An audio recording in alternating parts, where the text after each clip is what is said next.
Cream bun നമുക്കും വീട്ടിലുണ്ടാക്കിയെടുക്കാം. ബേക്കറിയിൽ നിന്ന് വാങ്ങുന്നതിലൊക്കെ രുചിയായിട്ട് ക്രീം നമുക്കുണ്ടാക്കിയെടുത്ത് ബണ്ണിൽ നിറയ്ക്കാം. ചാനലിലേക്ക് എല്ലാവർക്കും സ്വാഗതം.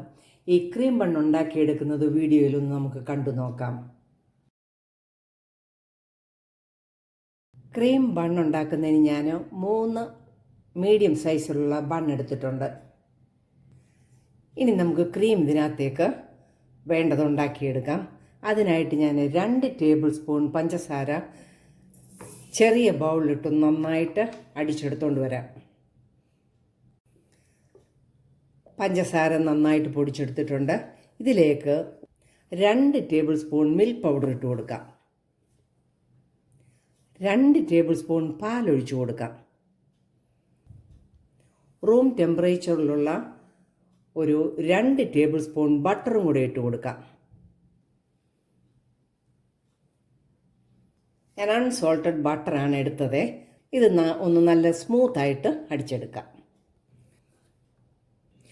നല്ല സിൽക്കി സ്ട്രക്ചറിൽ നല്ല സ്മൂത്തായിട്ട് നമ്മൾ ബണ്ണിൻ്റെ ക്രീം അടിച്ചെടുത്തിരിക്കുകയാണ്. നമുക്ക് വീട്ടിൽ ബേക്കറിയിൽ നിന്ന് വാങ്ങിക്കുന്നതിലും നല്ലതായിട്ട് ബൺ ഉണ്ടാക്കിയെടുക്കാം. ഈ ക്രീം നമുക്കൊരു പാത്രത്തിലേക്ക് മാറ്റാം.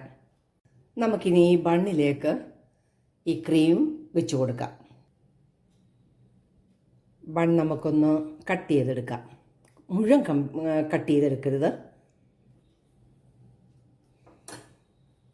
ഇതുപോലെ കട്ട് ചെയ്തെടുക്കാം.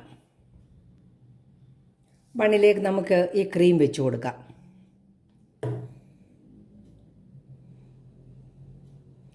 കൊച്ചുകുട്ടികൾക്കൊക്കെ ഇത് ഭയങ്കര ഇഷ്ടമായിരിക്കും. മിൽക്ക് പൗഡറിലൊക്കെ നമ്മൾ അടിച്ചെടുക്കുന്നുണ്ട്, ഭയങ്കര ടേസ്റ്റായിരിക്കും.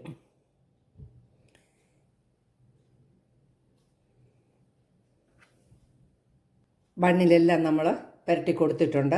നമുക്കിനിയും ഇത് അടച്ചിട്ട് സൈഡിലും കൂടെ ക്രീം വെച്ച് കൊടുക്കാം. 3 സൈഡിൽ ഞാനിങ്ങനെ ക്രീം പുരട്ടി കൊടുത്തിട്ടുണ്ട്.